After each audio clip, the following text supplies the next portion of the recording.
Hi guys, what's going on, and welcome back to another video on Conqueror's Blade.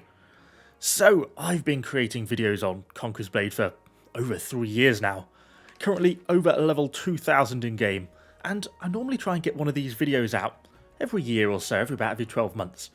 We are a little bit behind this time around, and since so much has changed in the game since I last did one of these videos, I thought it was about time we went and did an updated version to kind of help you as new players in Conqueror's Blade, help you to find your feet and start bringing the fight to the more experienced players. So you've just created your character and you've been thrown straight into the tutorial and you're faced with seemingly your first major decision, picking your weapon. Now the main thing that I want to emphasize here is that you are not stuck with this weapon. It is very easy to change class and to change weapon in Conqueror's Blade. I change myself every sort of couple of months or so. So whatever you pick here, if it turns out you don't like it, it's not for you, you made the wrong choice, it is not a problem to switch. It's not going to hold you up very much. So don't stress too much about what you're going to pick. Now very broadly, they've broken them down into easy, moderate and hard. I don't necessarily agree with quite all these picks. I think it's probably easier to think about them a little bit like this. If you want a very tanky class, something like longsword or the short sword are probably the best ways to go. Low damage, but very tanky, very survivable classes. Beyond that, you sort of get the heavy armor classes like poleaxe, very much a utility class. Moderate damage, good amounts of knockdown and stun, makes it a very sort of utilitarian class, but doesn't quite have the tankiness of something like a short sword. Then we get things like the high damage, but less survivable melee classes, something like a glaive, which can be used with either heavy or medium armor, but probably more with medium, and spear, which is a medium armor class. High damage, good amount of damage output, very offensive, but don't have the survivability in melee like something like the short sword. Then you come on to some of the ranged classes. Musket, short bow. These are both very close ranged weapons, but they have the higher DPS, putting out good amounts of damage at close range, lots of stuns, bombs, knockdowns, all this sort of thing. You then get bow, or longbow as I tend to call it, which is the longer ranged weapon. Still a good amount of damage, but not quite that sort of short range burst damage of something like the musket or the short bow. Then you get the sort of slightly stranger stuff, dual blades, which is effectively the sort of assassination class. Very light, very fragile, but can do an immense amount of damage and lock down enemy heroes in short amounts of time. Good for killing heroes, but bad for dealing with enemy units.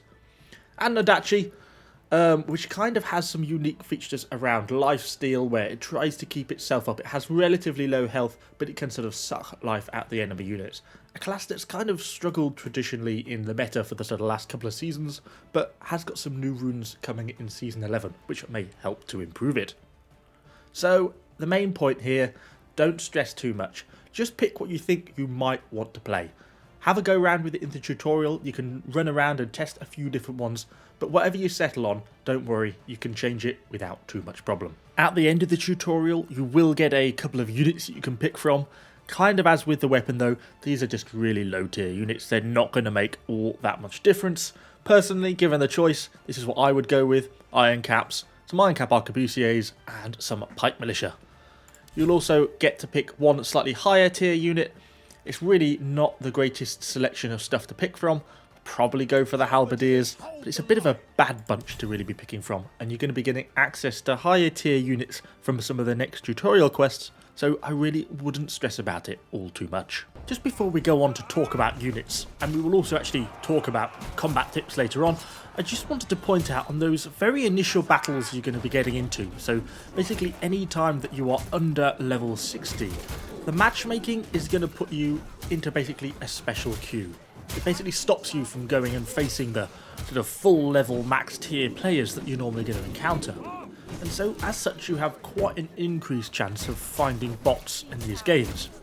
So not to go and completely shatter your confidence, but you will find you should be able to do relatively well and play fairly aggressively in these games. But you will then find it does get a lot more difficult once you get past that level 60 threshold.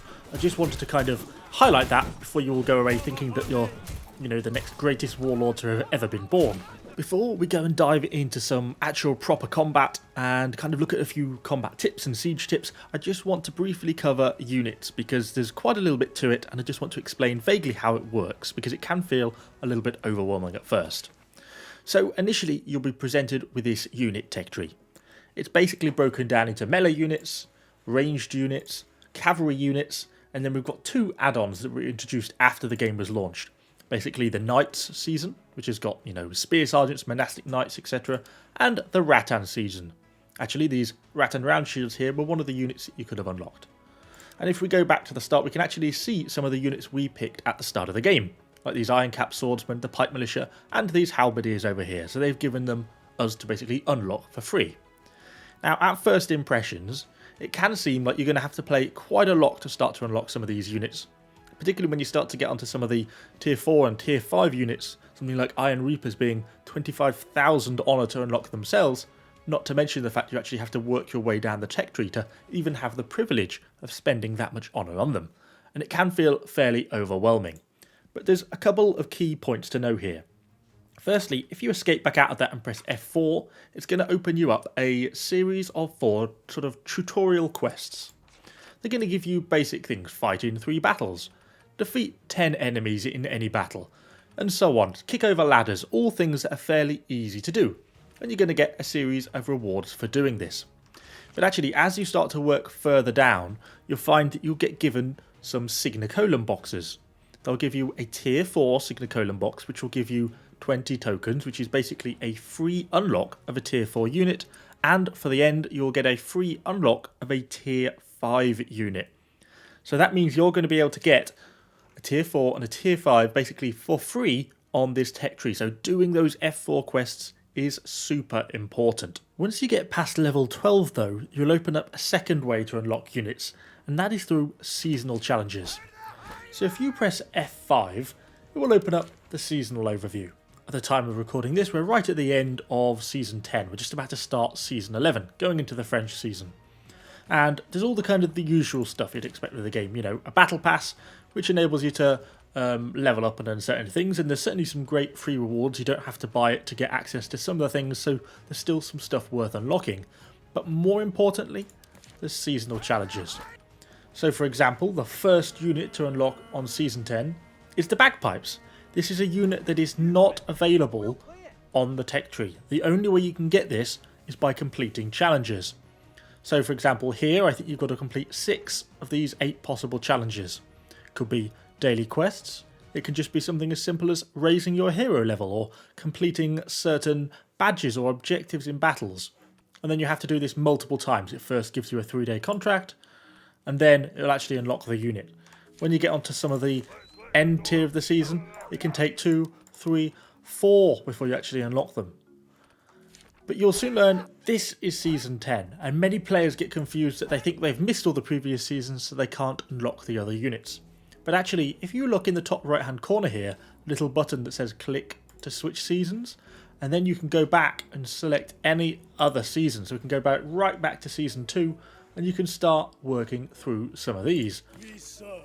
So you can see kind of how the idea and how this kind of works. So you could start this as you switch to this seasonal challenge, and you could start unlocking the Namkhans, the Selkamids, and the Korchins. Namkhans are well worth getting. The other two are pretty crap. Keshigs are one of the most dominant cavalry in the game at the moment though, so it can be worth going back and unlocking some of this stuff. It just all takes time. You're not going to be doing this quickly. Keshigs require stacks upon stacks upon stacks upon stacks of quests before you finally get them unlocked at the end. So some of this stuff is going to take you quite a bit of grinding and quite a bit of time to unlock this stuff. But it is worth deciding on which season you want to settle on and start working towards it. Now, the only final thing to note is that if you switch seasons and then switch back again, you will see that the progress that I made is still here. So you can switch between the seasons freely and you will not lose any progress you've made starting to progress towards the seasonal units on that season. So next up, let's move into combat. Siege battles are the core of the game. This is what you're going to be playing most of throughout your time in Conqueror's Blade. Obviously you're going to be pressing J for the matchmaking panel and obviously picking your siege battles. You've basically got 2 starting positions. You're either going to start on attack or, like in this case, going to be starting in defence. You normally get a couple of starting positions you can choose to pick from, and learning your favourite spots and good spots on map is just something that comes with time. I can't walk you through every map without this video being 4 hours long. As a defender, you will normally get access to some siege artillery integrated onto the walls, kind of like this ballista here. They are quite hard sometimes to hit, but they can be good and you can get a few little cheeky kills with them from time to time. You can also sometimes use culverins and cannons to destroy the enemy battering rams and siege towers before they make it to the walls. But inevitably, at some point, some of them will land and you will find yourself in a combat situation.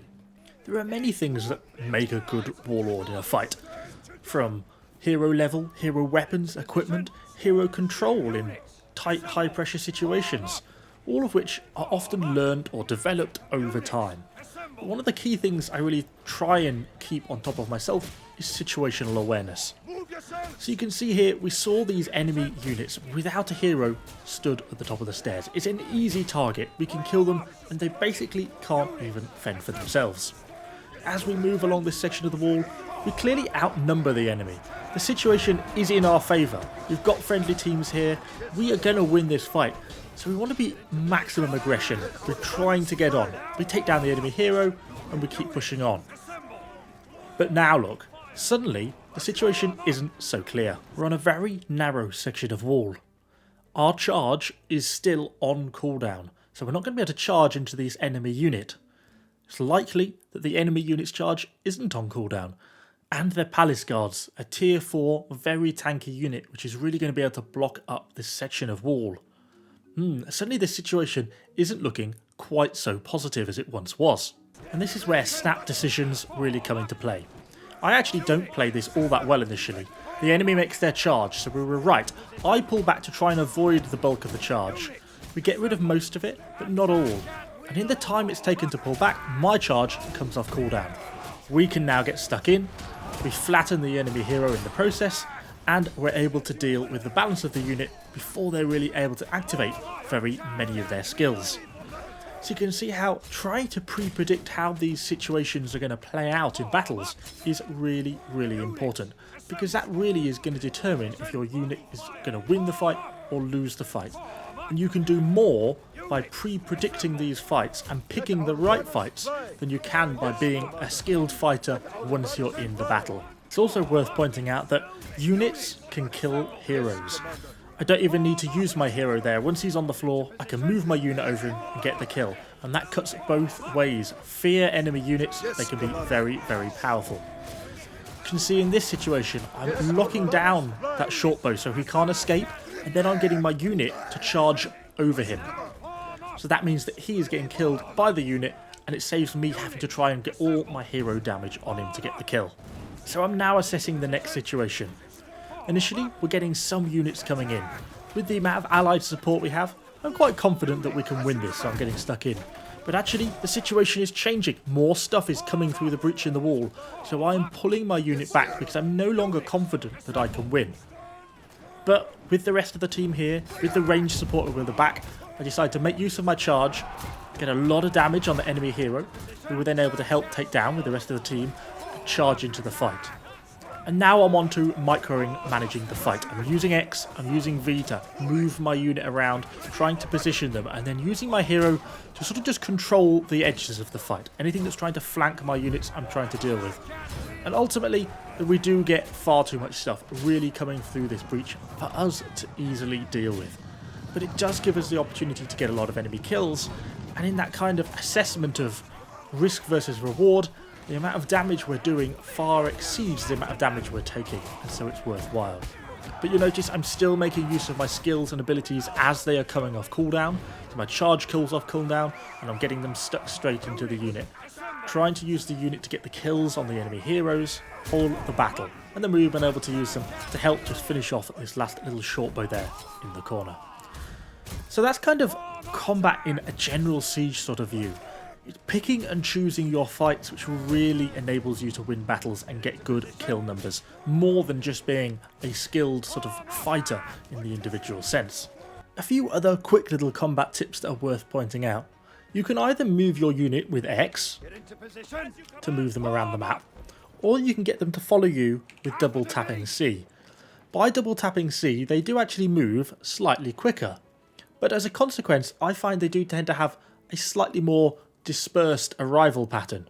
So by that I mean, if we go and take a run now around this little route, we have the units with them, either on double tap C, they're just on auto follow.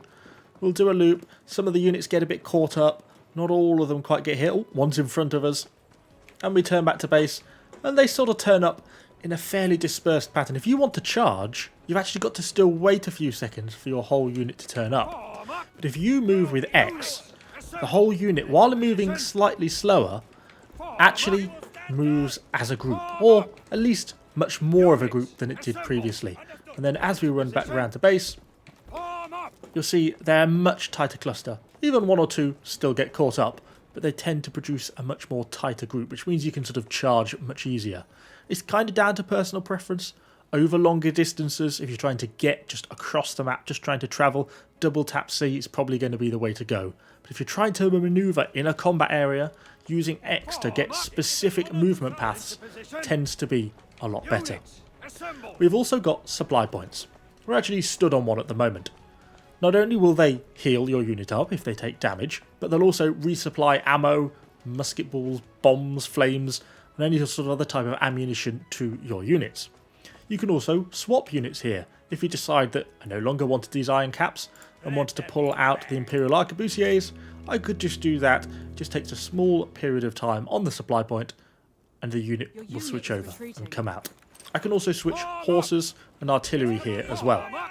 Now the final thing to note is, if you're even quite some distance away from the supply point and you can't see to actually manually position your unit on the supply point, you can press Control and click on the supply point and your unit will automatically move into it and heal up and rearm. So you can send them back without having to travel to the supply point yourself. You can also, if you're struggling to see too much on the map, you can press one tab to get a larger overview of the mini-map. Or you can actually also press Z and that will send you out to this like bird's eye view mode, which will then allow you to really see the map as a whole and get a much better view of the battlefield, where the enemy's attacking and where your opportunities are going to be. Next up, attribute points. Now, these are the points that you're going to be getting all the way up to level 60. Once you get past level 60, you won't be getting any more points, but you get to choose to spend them in essentially 4 areas: strength, agility, armour and toughness. Now, I'm not going to break down builds for each class because some classes have multiple builds and there's far too many weapons and it would go on forever. But in a very general sense, I shall break it down like this. Heavy armour users, so such as me here as a poleaxe, short swords, long swords, glaives sometimes if they're using heavy armour, tend to go for tankiness over damage. So that means armour or toughness. Kind of both can work. Sometimes a long sword might go for toughness because it has a self-heal ability and toughness is increasing your maximum health. Or sometimes someone might go armour. In this case, I am currently maximum armour. Although actually with the upcoming season and some of the rune changes around that, I may actually end up going into full toughness. But essentially, you're going either armour or toughness because your heavy armour is all about keeping you alive, keeping you in the fight. If you are a medium or light armour user and basically the purpose of your class is maximum damage, you're going to be either going strength or agility because you really want to get that damage output out to really try and smash through the enemies. Normally you're just going to be going for the maximum damage on your main weapon's main damaging attribute. So for example, a musket, that's piercing. Although it's worth bearing in mind that sometimes some of the musket's abilities actually do blunt damage. So then that can kind of change what you want to put your bulk of your damage into. So you might normally put piercing damage, so you'd have agility, but actually maybe you want your bombs to do the bulk of the damage. So kind of strength for that blunt damage can be a viable option. Now if you're wondering how do I know what damage type my abilities do, well then that leads us on to hero skills. So for example, this is the skill tree for the poleaxe. I've got everything here unlocked, but you can see the abilities I use. Pushback causes 100% blunt damage. Okay, back to Corbin. That's 105% of my base slashing damage. So if we increase our slashing damage, we're increasing the damage our Bec de Corbin does. Billhook, slashing damage. Lock up a strike, slashing damage. So for me, it's predominantly slashing damage, but as a heavy armor user, it doesn't really matter. Another example of a bit of a hybrid class is something like the glaive. So this is a glaive, it's a class that can either use medium or heavy armor. It can be kind of semi-tanky, but it actually can also get some really big burst damage. Now it has been nerfed slightly in more recent seasons, which has made this not quite working quite as well as it used to do, but a lot of its abilities are blunt damage. 244% of your blunt damage. Flying Reaper, 443% of your blunt damage. So if you wanted to really scale that, you could really be going back to your character and throwing all your damage into strength to really crazily increase that blunt damage so that it scales so much higher. And that's also why you'd be looking to use medium armor. So hopefully that gives you an idea of what you need to be looking at to start to make some decisions about how you want to play your class. Remember, as with a lot of other things, you can get a weekly free reset on this, and you also kind of pick up the personal histories relatively easily from some of the F4 quests, and they sometimes come around with other quests, battle passes, etc. So they're not that hard to get hold of, so you can chop and change these if you make a build and it doesn't really work. It's also perhaps worth checking out some of my other guides, particularly on some of the poleaxe builds, glaive builds, if that's going to be the sort of thing you are interested in.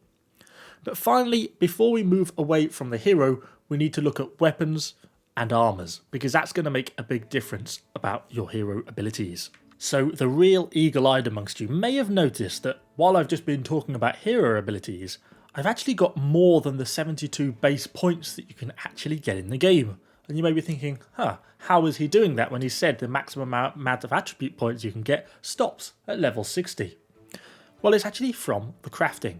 If we go over and look at my weapon, you see not only is it a good base weapon, but down at the bottom it's granting me plus 15 agility points. Agility attribute points, that is. And that's why my agility over here is at 39, whereas everything else is at 24, because I've not actually got any extra points in agility, but my weapon is providing me with a bonus.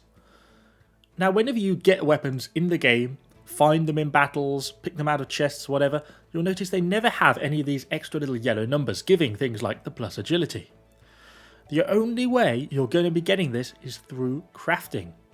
And that's going to make not only a good base weapon, but it's going to give you these bonus stats. Look at that, plus 268 slashing damage.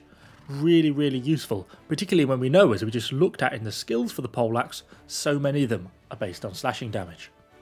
Then if we go over to look at my armour, you'll see not only have I got increased blunt defence and critical value, I've got plus 23 leadership. And this is probably one of the most common questions I get asked on my channel is, how have you got more than 700 leadership, which is the theoretical maximum? And that is because I've got the crafts on my pieces of armour which give me the extra leadership. The point being here, you need to be crafting your own armour because it makes things so much better. So how do you actually go about crafting your own armour? Well, first you need to find the smith in any town. You can see him here right in front of me. If you can't find him, you can actually find him on the list down the side here. And if you click on him, your character will actually auto-navigate to him. You're then going to be wanting to go to create weapons and armour, and you need to know kind of what it is that you want to craft. Say, I want to create some new boots for my character. I'm not very happy with my current ones, I want to craft my own. So I'd go to boots. I, personally, as a poleaxe, am a heavy armour user, so I'll go there. Now, if you're watching this video, then you can pretty well rule out all of these purple ones down here. The schematics for these start at about 1 million silver. Even I don't use any of this stuff down here, it's just too unobtainable in the current game. Is what you're going to want to be aiming for, as everyone pretty much in the game does, is these blue set here. It's Guardsman for a heavy armour user, it should be Carnifex for a medium armour user, and it's going to be Rogue Armour for a light armour user. Now if we click on this, you can see the 4 materials that are required. 70 rolls of leather, 30 steel ingots, 16 powdered silver, and a rare armour schematic. It's also going to cost us 1,600 bronze coins to craft. So we can actually quickly do that now, it only takes a few seconds. Odds are we won't get especially lucky on a roll. Could actually be worse. No leadership, but actually a decent set of boots. And you can actually see the ones I've currently got equipped and make a decision if you think they're better or worse depending on what you want. Now, a few other things to point out though. Materials like this are gained by salvaging items. So if I go back to the same smith and click salvage items and materials, we can actually put these boots in along with any other item that we get out of random siege battles, stuff that we're not interested in. You're going to get a lot of random items that aren't very good. You can just salvage them. And when you break them down, they're going to give you materials. So I got 1 powdered silver, 3 rolls of leather, 2 rivets, and 5 steel ingots. And you can see all my materials stored down here in the bottom of my inventory. But you will also notice that the materials are in 2 piles. Bound materials, in here with this little link icon at the top, and unbound materials. And if I now go back to the same smith, we go back to the same boots, heavy armour, you will see that there's an also option here to untick use bound materials. And now you'll see we actually have a lot less of these materials. I don't have enough powdered silver and I've only got 9 schematics. But if I crafted that, if I got enough powdered silver, these would be an unbound set of boots. That would mean that they're not bound to my character and they can be sold on the market. But if you craft them like this with bronze using bound materials, then you will never be able to sell this item on the market. It can only be used by your character. Most items you're going to craft are going to be bound. But if you get enough powdered silver and enough schematics and you want to sort of think about maybe having a go at crafting something to sell on the market, then you've got to make sure you untick this box and you'll be paying the crafting cost in silver to produce it as an unbound item, because only unbound items can be sold on the market. One area that we still haven't covered though is leveling up your units, veterancy lines and doctrines. So if we press U and hop over to our barracks, which is really far too full by this point, we'll see actually I've got this unit of Spear Sergeant, which isn't actually yet at max level. Now leveling up your units really occurs in 2 main ways. If I was to take this unit into a battle, it would actually gain some experience, just a small amount, for having fought in the actual battle. As we can kind of see on this siege battle end screen here, you can kind of see that the unit has gained some experience. But when you partake in battles, you'll also be gaining shared unit experience. This also happens at a much more rapid rate when you take units that are already max level into battle, because their unit experience that would normally go on them instead goes into the shared experience pool. And we can actually see this over here on the top left, currently at 150,000. It's actually not quite enough to get this unit up from level 10 to 11.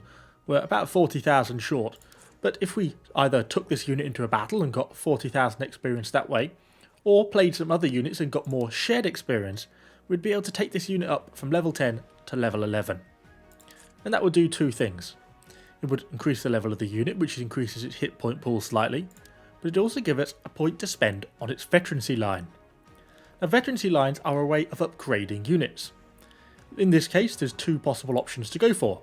You can go along the top line, which gives certain benefits, block recovery, a little bit of a sort of anti-infantry type stuff, a little bit of increased health, this sort of thing, all of which are going to affect the unit stats, affect its damage, affect its defensive attributes, sometimes affect its health, its movement speed, etc. In this case, this is quite an old unit, but it looks like I've gone down the bottom line, which seems to have more any sort of anti-cav. Bracing weapons stuns enemies. It opens up different attributes. 8% increased damage per point against enemy cavalry. So you can see how this works. Upgrading and leveling up your units is a crucial part of making decent units in this game. If you were to take, say, the difference between a level 1 unit of Iron Reapers and a level 30 unit of Iron Reapers, the difference is night and day. The level 30 would be able to beat multiple units of level 1 because it is so much better. And that's kind of the key point here. You really need to be leveling up your units. But there's more than just leveling the units to improve them. We also have Doctrines, as we actually see over here on the right hand side. So you're allowed to equip up to 5 Doctrines per unit. In this case, I've got increased piercing defense. So they're more resistant to piercing damage. That's often arrows, spear units, or any sort of real projectiles. We also have increased damage dealt to enemy units by 95. We have increased slashing armor penetration, increased damage inflicted in siege battles, as well as a little bit of extra damage to heroes. It's always quite nice to get those extra hero kills. So these are all things you can add on to your unit. And some units, say for example if we go and find, say like the paladins we were using earlier, have sword specific units. So for example, these have an Ironsides Doctrine, which is an epic sword doctrine. So it's only available to sword units. It can't be placed on random ones. This one over here is specific to paladins, and you may sometimes get these specific doctrines from completing seasonal challenges. But the bulk of them are going to come from treaties. So if we press X, it's going to take us over to the War Scholar. And you can see over here on the right hand side, I currently have 94 treaties available. And the available use of what you can get out of them changes day to day. So currently, it's infantry doctrines. Tomorrow, it will probably be archer doctrines. And the day after, it will probably be cavalry doctrines. You can see here we have the option to excavate the site. It will use one of our treaties. And it gave us 2 piercing defense doctrines. Pretty terrible really. We could press it again, we get a health doctrine. If you're a bit lazy like me and don't want to press that 92 times, you can actually just do the mass excavation and it will use 10 at once. And for every 10 that you do, you should get at least 1 purple. So this gave us an epic spear doctrine. Increased 400 block for spear units. Really quite a nice little doctrine. And that was the only really decent one we got. So where are you going to be getting treaties from? You can occasionally get some from sieges, but you're mostly going to be getting them from your weekly quests. So to access your weekly quests, press L, and then you can see weekly quests over here. This is basically just your quest log. You can also see your daily quests down on this side. And you can see along the top that if you get to a 25 war score or war points, then you're going to be getting 1 treaties alongside some glory, bronze, honour, etc. You're going to be getting 2 treaties at 50, another 2 treaties at 100, and another 2 treaties at 150. And you get these for doing sort of fairly basic missions. Sign in 3 days, sign in 6 days, thief quests, win 10 battles, craft a piece of equipment, defeat certain bow heroes in battle, etc, etc. None of them are particularly challenging, but sometimes they just take time to complete, so they're well worth reading through because the treaties are really good to get. If nothing else, you also get quite a decent amount of honour and extra glory to help you along with your battle pass as well, so they're well worth doing. But always make sure you sort of pick the treaties that you want when you're in the War Scholar. So if you're looking for a range, if you're looking for say arrow rain doctrine for an archer unit, you need to wait until it's an archer day, otherwise you're never going to be getting the right one that you want. So this then leads us on to the open world. Now before we actually head outside the city, I think it's worth saying that the open world in Conqueror's Blade isn't that important. You could almost, well, you actually can just ignore the whole thing and it won't really be particularly detrimental to your gameplay, because the game is really built around the siege battles. And unless you're really getting stuck into territory wars, which is probably really a topic for another video, then the open world isn't that important. However, I will still go through some of the basic mechanics, a little bit how it works and how you're going to gather resources and stuff like that. So if you press M, it's going to open your map. As you can see, currently we are here in Conqueror City. Now this is going to change depending on what the season is. So on different seasons, sometimes they open and close different regions. But this is the Borderlands, and this is where we currently are. This, for example, up here in the north is Ostaria, with its capital of Orgolia. And you can actually see the border posts, these little green castles here, represent where you can travel from one region to another, and that's how you actually get through. If we zoom closer in, you'll see there's little resource depots dotted around the map. Now currently we are right at the end of a season, so all these towns are currently owned by the AI. But all these towns can actually be captured by players, normally during the territory wars. And when they get captured by players, they have a couple of options. They can actually, 1, prohibit the collection of resources, or they can basically tax players for the collection of the resources. They can put the tax rate at, a reasonable level or a higher level, in which case you'll be paying the tax for collecting resources at these points. So let's now come out of there. We'll go and find the watchman. Each town will have a watchman, and that's how you leave the town. You can actually just find him on the little tab menu. And you can see he's over here. We'll head down to the watchman, and then you'll see that we can actually leave town fairly easily. Interact with him, and we can leave thief. When you're going to leave, it's going to ask you what units, if anything, you want to take with you. I tend to take cavalry, and depending on what you take, it does affect your base movement speed. You can see here we've got a troop speed of 4.5.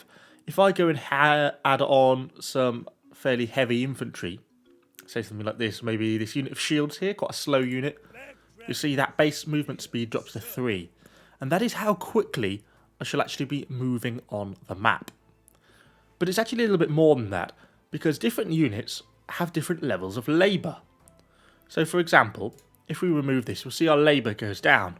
These sort of elite cavalry units, whilst great in combat, don't have very much labour, i.e. they're not very good at harvesting cotton in a cotton field.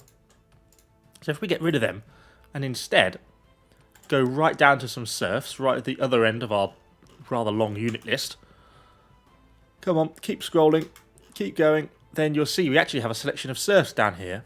If we select one of these, look, just as one unit has more labour than all the 3 previous units combined. And actually, we can take quite a few of these units.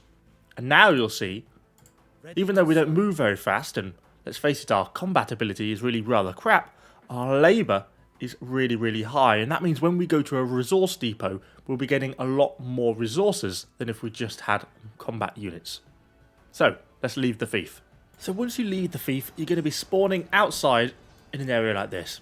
This is Conqueror City. This is where we were just inside. And so you see it spawned us out, and you get a little representation of you as a hero and the units you've brought with you. So you can actually kind of gauge what other players have got unit-wise on the map. So if we open up and have a little look, I think we perhaps want to go maybe to this goat skin tannery. Unfortunately, you can see down the bottom, reserves exhausted, so we can't gather everything from that. There's a farm down here which has some resources, and this little copper mine down here has resources, although the colour represents the quality of the resource, with grey obviously being common, a bit rarer with blue, purple being better again, and you see so on and so on. So let's actually just head over to this copper mine, and then we can see how the resource collection works over that way. You will kind of notice that there's rebels in the open world. You will actually sometimes see these as quests for your seasonal challenges, and you'll see that these are classed as easy, and they are actually relatively easy to deal with. Perhaps I wouldn't bring just serfs with me, but again, not actually that hard to deal with, all things considered.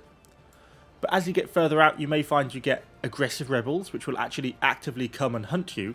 And you'll also get harder rebels, which put many waves of enemies for you to deal with. So if you're out specifically hunting rebels, maybe for a quest, maybe just for resources, then you really want to make sure you actually bring better units with you. You will also notice down at the bottom here that because we've now left the safety of the city area, we are consuming food. Food will naturally top back up when you're in safe areas or friendly territory, but while we're out in a danger zone here, it is consuming food. You can use wayside inns here, like this one, to restock your food, take that consumption back up. But for the moment, I think we're going to have enough to get to the area we want without really needing to do that. If you run out of food, then your troops get a significant disadvantage in battle. And here we go, we've just made it to the resource depot. It's actually going slightly up the wrong side. Let's tilt slightly up this way. We should be able to get up here to this little copper mine. Okay, so you can see if we mine here, we're going to get chalcopyrite as our main resource. And we're going to get calamine, alum, and mountain phosphorus as potentially possible results. We can see it actually has 51,000 resources left in the mine. And we have 1 daily yield. So if we press gather, that will just use our daily yield. And it will cost us 1,000 bronze. And you can see the resources coming in. And these will get loaded into our wagon. It does this for around 20 to 30 seconds, depending on which resource mine you're at. And you can see, oh, there we go, we've got some mountain phosphorus, that was lucky. A little bit of calamine as well. So you can see this stuff rolling in. There we go. And if we now escape out of there, you can see that a wagon has appeared behind us. And if we go to our inventory, and then go to our wagon, you can see, look, we have now just over 3,000 chalcopyrite. But if you click on this again, you see now we don't have any daily yields left. And you've exhausted our daily yields on this site, so we can't gather again. However, we can use requisition. If we look in our inventory, we see that we have some of these requisition orders. You're going to be getting these from daily quests. But they're basically an order which allows you to gather further beyond your 1 daily yield. It costs 500 bronze a time at this site. It will vary per each site. And there we go. We've now got permission to basically start mining again.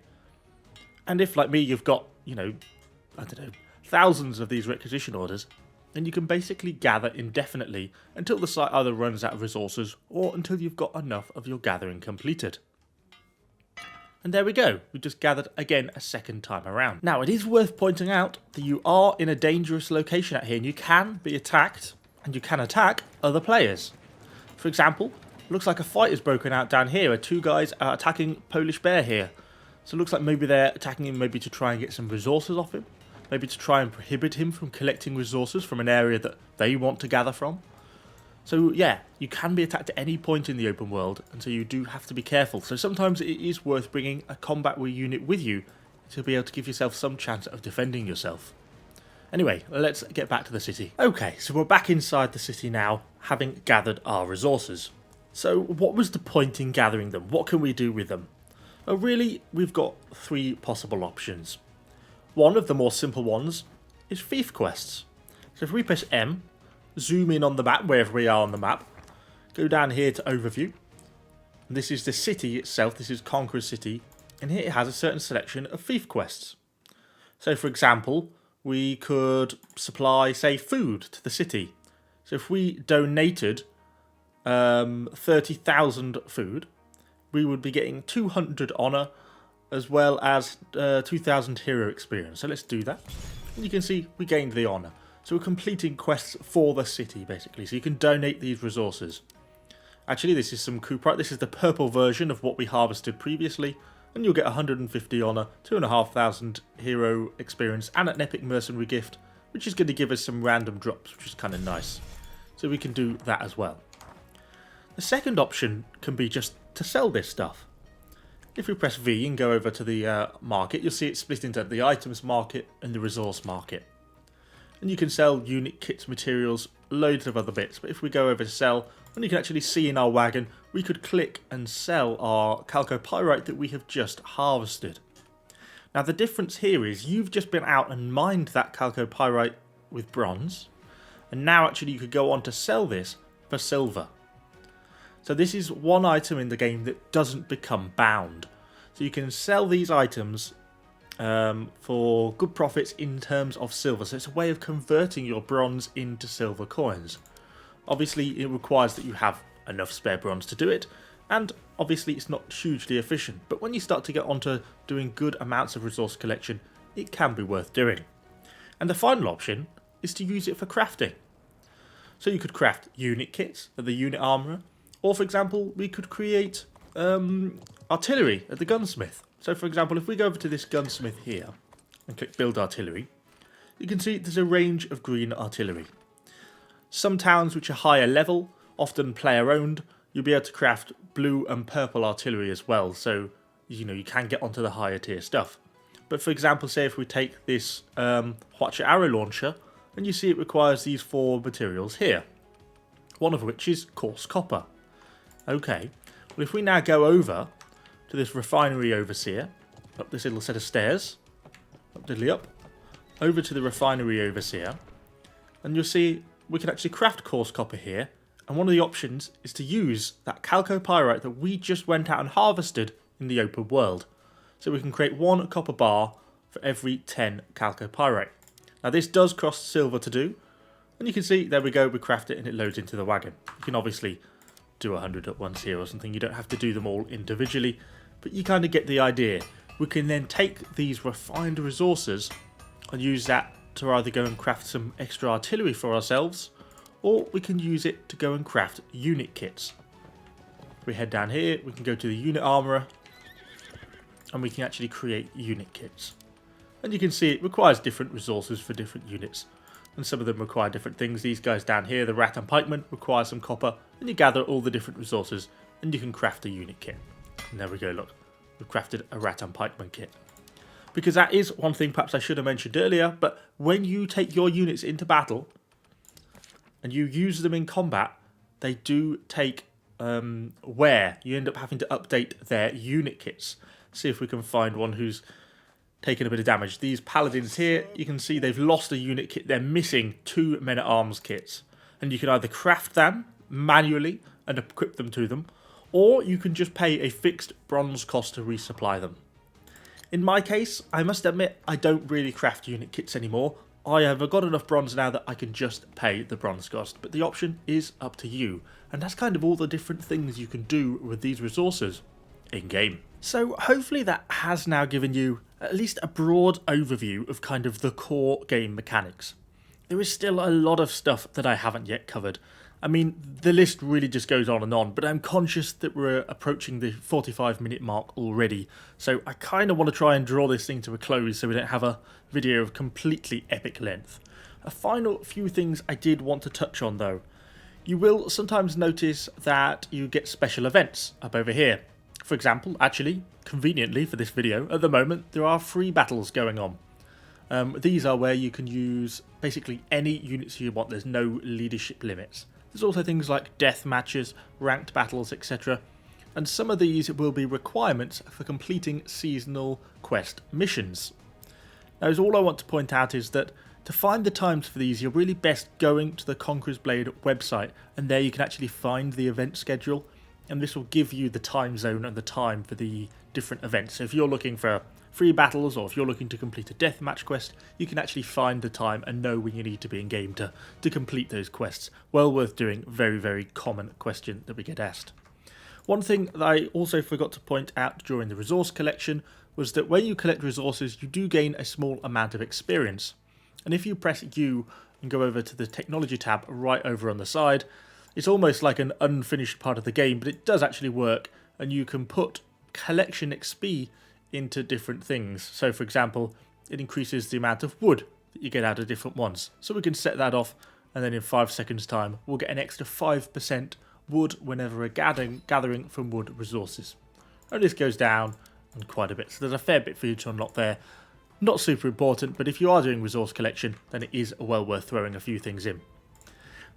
Final little bit, settings. Nothing too much particularly to worry about here. The only things I would point out would be steer with keys on your horse. Steering with a mouse means you can't really look around properly behind you because you end up turning your horse around, obviously. Always use steer with keys, it's a much better option to go for. In terms of camera, I run in normal mode. If you are using a ranged hero, you will find your camera is more zoomed in. It's quite a common question, is people say, how can I zoom my hero so far out? But different heroes have different camera settings, so you are slightly forced there. So there's only 2 camera options, there's nothing else specific to do. And finally, untick kill cam, particularly if you're a dual blade or a poleaxe user. So if you use rough justice, for example, on poleaxe, it's basically an animation lock onto an enemy hero, and it basically puts you through this sort of animation camera as you do it. And then if you have this kill cam box unticked, then you don't get forced into that animation camera, and you can still pan around and see if there's anyone, coming up behind you or where your unit is, etc, etc. Much nicer to have it unticked. And I guess I would finally close by saying, try and think about joining a house. There's lots of player houses in the game.